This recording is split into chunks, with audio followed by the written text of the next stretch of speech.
best way to consistently design beautiful websites also happens to be the fastest method. That doesn't mean it's easy to achieve, but I'm going to show you the way by giving you a framework to follow, a path to progression, and sharing lots of examples of live websites that follow this exact approach. One might assume that an expert design is a complicated affair, but the more ingredients in a recipe, the harder it is to balance the flavors. The more instruments in an arrangement, the more difficult it is to achieve a clear mix. So we're going to use the fewest elements possible because, as Leonardo da Vinci might have said, simplicity is the ultimate sophistication.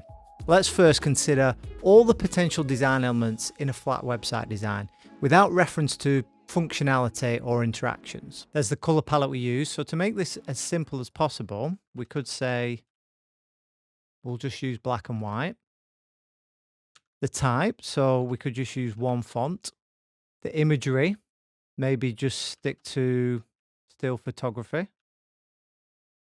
And then how we combine that in a layout. So already with every sort of different type of element that we could use, because we could have used infinite amount of colors, lots of different typefaces and fonts within them.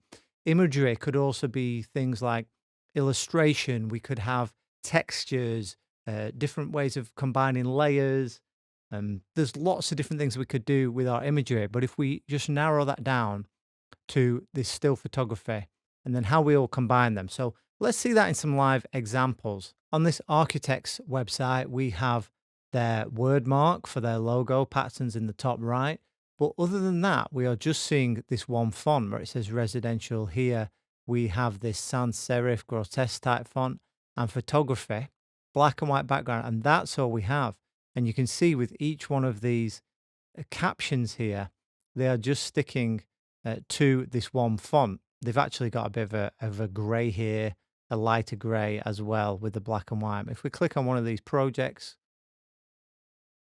we are totally reliant here on the quality of the photography. And in terms of the layout, all these images are full bleed. There's not even a gutter between them. We are just really relying completely on the imagery for this site, but it looks absolutely beautiful because they've nailed the photography. If we click on the information here, we can see that we're resolutely sticking to this one typeface. We do have the bold weight and the regular weight in use, but just black and white. And with this gritty layout, it's something beautiful. Something on this website for Heirloom Energy, which is a wind power company. We have black and white. We've got a little bit of the gray as well. Even got a black button here. And we just have this imagery, which there is a little bit of a diagrammatic thing here that goes beyond photography. But mainly we're relying on just choosing a reliable font that is going to look elegant all the way through.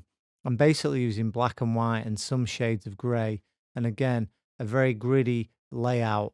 Just these sort of alignments here with all this white space on the side, but just really taking care to use beautiful photography throughout, even the way they photograph these, industrial products, but in quite a sculptural way to make it more interesting. And then we have got this video fly through, which again is very gentle and very soothing and fits this whole kind of aesthetic all the way through. Interesting stylized photography. Doesn't look like boring, cheesy stock photos of people grinning and giving thumbs up, but it's something a lot more stylish and elegant and sort of contemporary looking. And the interface all the way throughout is just in this monochromatic style. Let's go through those different elements. Let's think about type first of all. Seeing as we've already narrowed down our colors to, let's say, black and white, there might be some shades of gray. It might be a little bit of an off black, dark gray, but basically very contrasted. So we're going to choose one font, or let's say maybe at least one typeface, because we might use a bold weight, a regular weight, but we're going to limit it as much as possible. We need to, first of all, just simply select quality appropriate fonts. Selecting the right fonts for the job is undoubtedly a key skill for graphic designers, digital designers, and it really separates the amateurs from the pros. And the important thing to remember is that type has both functional and aesthetic qualities. So functional, that means usually we need to be able to read type, so it's important that it's legible.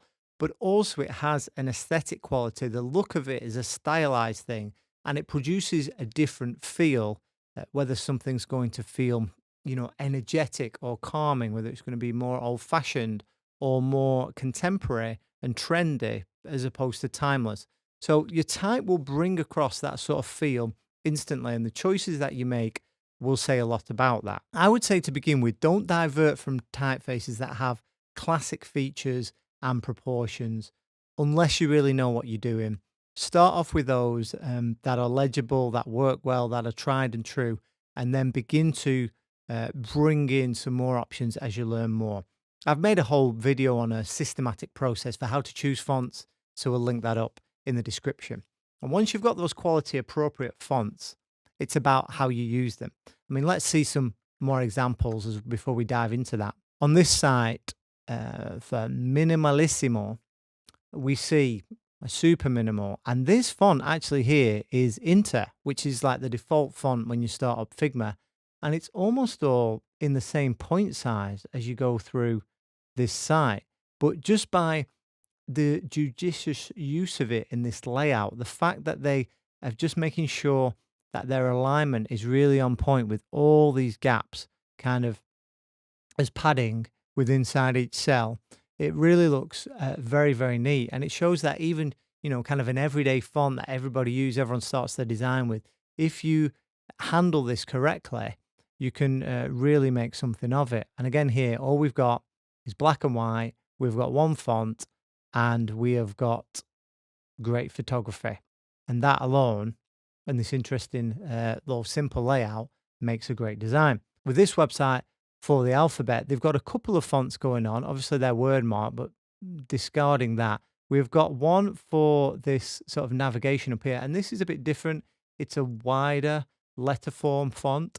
And then as well, we have this font here, which is more of a sort of humanist font with differentiation between the thick and thin strokes. But just by applying this, consistently throughout, it does give still that elegant look.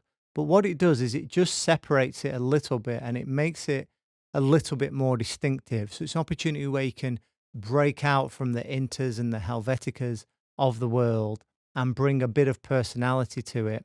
As here for this modeling site, it really gives a little bit more of the feel of what they're trying to go for. Then the important thing with our type, once we've chosen quality appropriate fonts, is to nail the hierarchy and typesetting. If we've got a short paragraph like this, then I'll just zoom in a little bit so you can see it.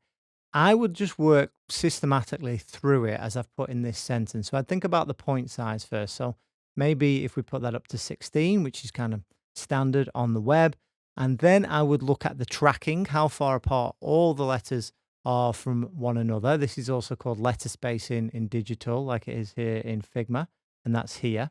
So then I would probably just bump this down a little bit, -1, -2. That looks a lot tighter now, and it's easier to just take in the shape of each word. Then I would look at the line length. So this is far too long. My head's on a swivel. So I'm just going to zoom out so I can see the end of this. So I'm just going to drag this along here till I've got a good amount of words on each line. We can zoom back in. So that makes it easier to take in. Then I want to look at the leading, which is known again as line height in digital. Now, with paragraphs, I like to start at 130% and then adjust. So kind of see how that feels and say maybe it needs a bit more, a bit less. I'd say maybe a bit more here. So we maybe do 150%. And this is already much better. And then you can go back through this process if you want to. Could we tighten this up even more? That's starting to get too much. Even at -3, it looks pretty good at this size. So you can kind of play around with it. But after a while, it becomes second nature. So then it's about just using size and space to establish a hierarchy, an order of importance on the page. We can see how that's done in some more examples. In this article, the headline is both much larger than the body copy, but also separated from it with this white space around that clearly establishes the hierarchy.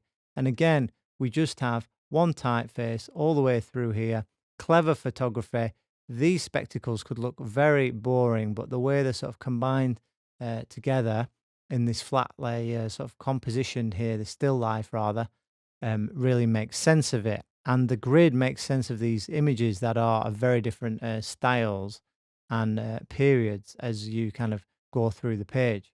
This rather more complex site, again, just uses photography layered, but it's still a pretty simple layout. We've just got white type here or black type on a white background. And we're just using, again, this one sans serif font throughout and really relying on the photography as we go through. If we click into one of these projects,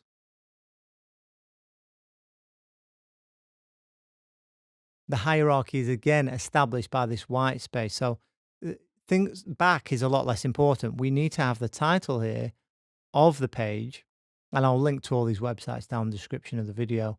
And then we just have these images nicely laid out on this white field, and it really just draws us into them. If we want the information, it pops out here, and the hierarchy is established by the headline being much larger here than the body copy. And again, nicely set type. It's a sensible line length. It's a sensible point size. It's easy for us to take this in. And by grouping all this information on the left, then it really helps us understand what goes with what. And if you want to get into more of this, I've got some more videos on layout, which I will link to later on. So going back to our elements, we've established good typesetting and proper hierarchy.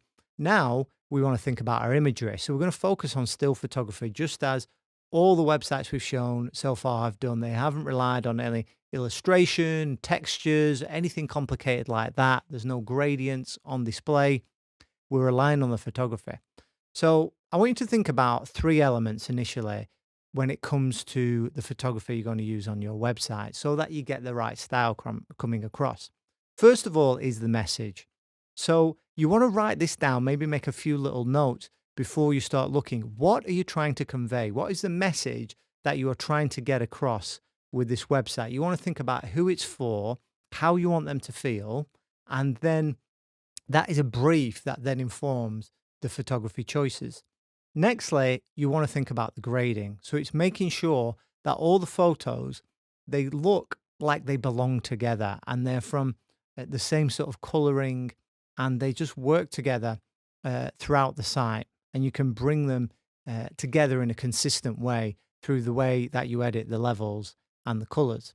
And then finally, with every single image that you put on your site, you want to think about the composition and achieving a pleasing crop of each image so that we have an interesting composition when each one's laid out. And going back through the examples, as you're seeing on screen, as we've shown throughout this site, this video, they have clearly thought about all 3 of these elements. On this manufacturer, this Italian manufacturer of these beautiful taps, we see that again, the photography is really stylized. There's some art direction that's been applied here that they've decided to bring in these stones here into this still life shot and the way that the shadows appear. And, you know, the other elements, this time we've got natural elements that come into the shot. And it's very much like the way an interior designer would build up their little mood board of palettes of textures. And this can all come through in the photography and really just add some interest. These things, like they are often, if you just go to like a plumbing supplies website, they're just going to be shot in flat lay with no shadows in a big studio environment, very bright, white background. Whereas the stylized look really elevates these objects and makes them more objects of desire. But consistently throughout, we have this sort of off-axis point of view. We have these grainy images that look a bit like film photography. And it really, you know, will appeal to a certain customer and probably not to another. Differently on this website, we see all these people dancing in this top video. And this, I would say, is still kind of black and white. This is just a blend mode here on the type. But there's some really interesting images, and this is for dance. And you can just see this sort of crop here is really interesting, how we sort of chop off the the head of the person, but we show them in this very dynamic movement. And the fact that we have this monochromatic colors that goes through from the clothing to the background, it's clearly very deliberately art directed. Similarly here, where the photo paper style background has possibly been edited, but for each panel, it matches the clothing or the skin coloring and tone of each shot of each model. And we're showing here a range of people, different genders, different ages. So they're not necessarily who you would expect to see as a dancer, somebody who's young and in, phenomenal shape and just seems like some sort of otherworldly athlete, but they're actually showing that this is something more that can appeal to everybody, but it's still shot in a very graceful way. And it's bringing this sort of art direction, which is, very different to the last one, but both very deliberate, that will really, elevate the images on your site. So, how do you do this? How do you actually get photographs that are this good for your website so that you can go with this simple approach? There's only going to be a few ways you can do it. The first one and the best one is to commission a photographer. It's to actually find a photographer who, through their portfolio, demonstrates that they can achieve the sort of style and approach that you're looking for, finding someone you want to work with, and then giving them a great brief and actually commission them to shoot those original images. Just as we in this channel and this community, really value the work that designers do, that developers do, photographers, are talented creatives, they are skilled, and they have a lifetime of experience, and we want to use them whenever possible. So if you can ever get the budget or lean on your client to do that, I would really encourage you to do that first. If you're not able to do that, you don't have the budget, maybe you want to think about taking your own photographs. Maybe you have more time than money.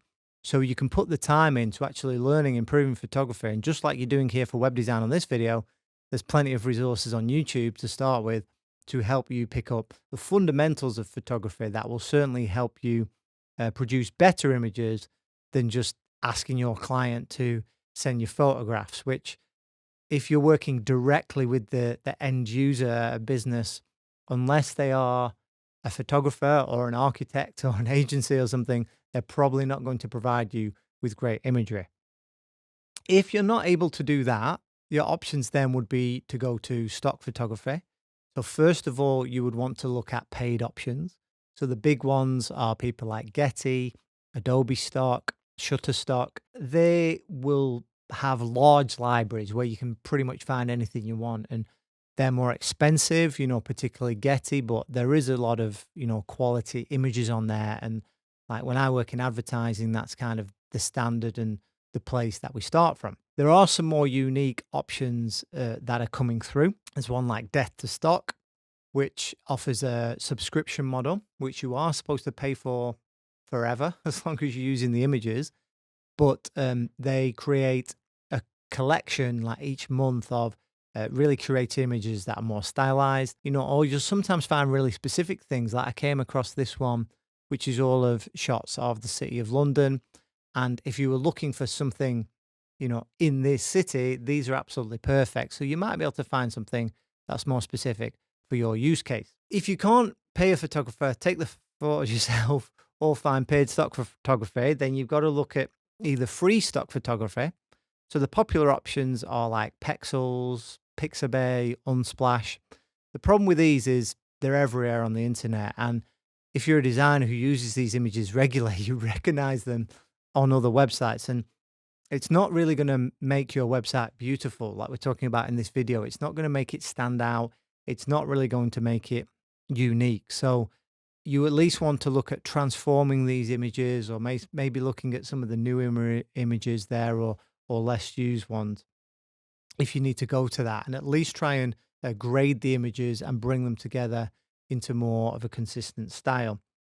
Your obviously final option is AI image generation. Now, personally, I don't really like the aesthetic of AI image generation where it's at the moment. I don't like the plasticky kind of look to it, and I think most of the time images can be recognized as being as AI. Although if you do try and find some different approaches and styles. Sometimes if you go away from portraiture into still life or into abstract worlds, you can achieve good results. And also by then transforming the images yourself with photo editing software, you can get towards something which is more unique and feels a bit more interesting.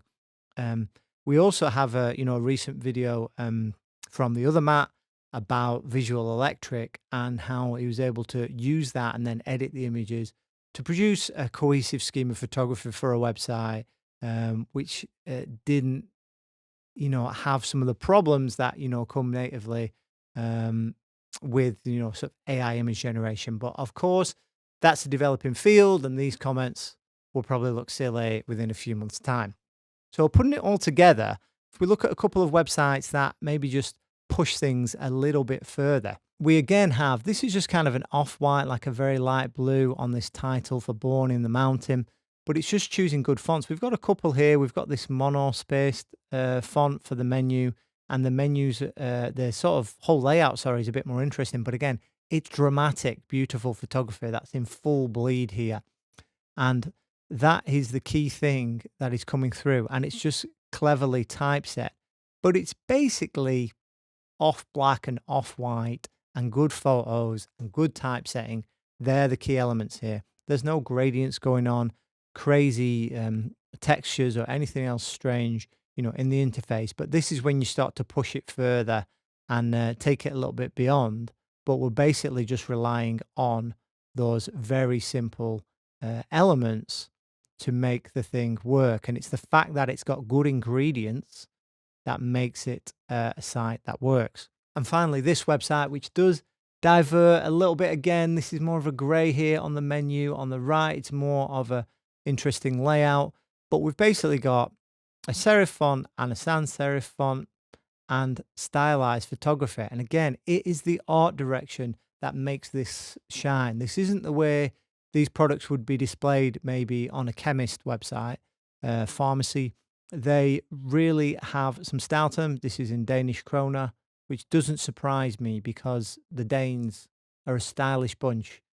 And it is the art direction all the way through. Even the way they've just photographed this product, it's simple, but it's placed next to these models, which just give it a real human touch and elevate it into more of a fashion place. This sculptural image of this dripping flower here.